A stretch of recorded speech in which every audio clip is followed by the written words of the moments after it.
akulira ddawa Mukono Sheikh Ayubu Lubanga avumidde abasiramu awasa abakazi abasooka mu ate ne balemererwa okubalabirira ekyenkanyi. Abadde akulembedde mu kutuba mu kusala Idi ku muzikiti Mukono gagambye nti bano bavuddeko obutabankonete mu maka okwegirisa ennyo ensangi zino. Lubanga era nenyeza abasomesa abeebuvunaanyizibwa okusomesa abaana ate n'abaddako ne babasuubirako ne batuuka n'okubazaalamu n'agamba nti bano bakuvunaanibwa okusobola obuvunaanyizibwa bwabwe. Ittaqullaha subhanahu wa ta'ala, mutye Allah subhanahu wa ta'ala ku mirimu gyammwe gye mukolera.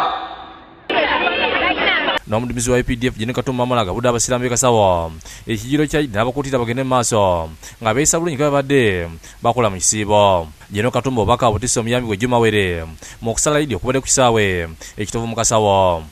Kubanga mwezi gwa Ramadhan ebikolwa byonna bikola ki biggwawo naye kati kinakwewuunyisa ekisibo kikoze ki kigenze aliyo ebikolwa bikole ki bikomewo. Akubiriza abayimamu okufuba okubuulirira abasiraamu okunyirira mu mpisa ez'obuntu. Asaba abayimamu ogwo mulimu ki gwammwe. N'omubaka wa Paalamenti Musazire Bale Kayunga Gigi ku Masiba na Kayunga okuwala entalo z'amawanga kino kisobozesa ebitundu bya bukulaakulana. Tuluko obumu mu mbeera zonna zetuwangaliramu. Tuluko obumu mu mbeera zonna zetutambuliramu. Tulina okwesigama ku mawanga, tulina okwesigama ku madiini. Bino byogedde mu kusala Idi Nakyesa. N'empigi abasiraamu bo basadde Idi mu bifo ebyenjawulo nga tutuuseeko mizigi okubadde ku Masigidi North ne kisaawe empigi.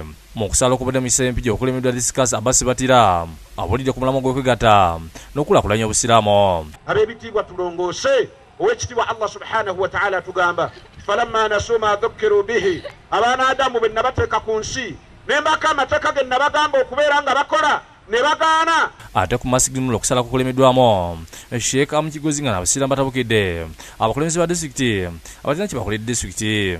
Mu bitabo bibiri bayeti nnungi nnyo, wakupulani nnungi nnyo, kanso zituula, komiti zituula, buli kimu kituula, bifiira wa.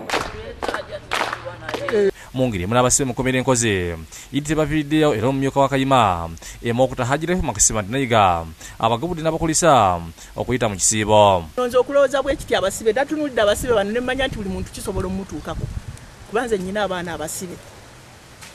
Bwe ntunuulira abantu bano ne ndowooza ekintu kimala kutuukako n'omanya nti ne banna abalala gye bali bakola kibakosa.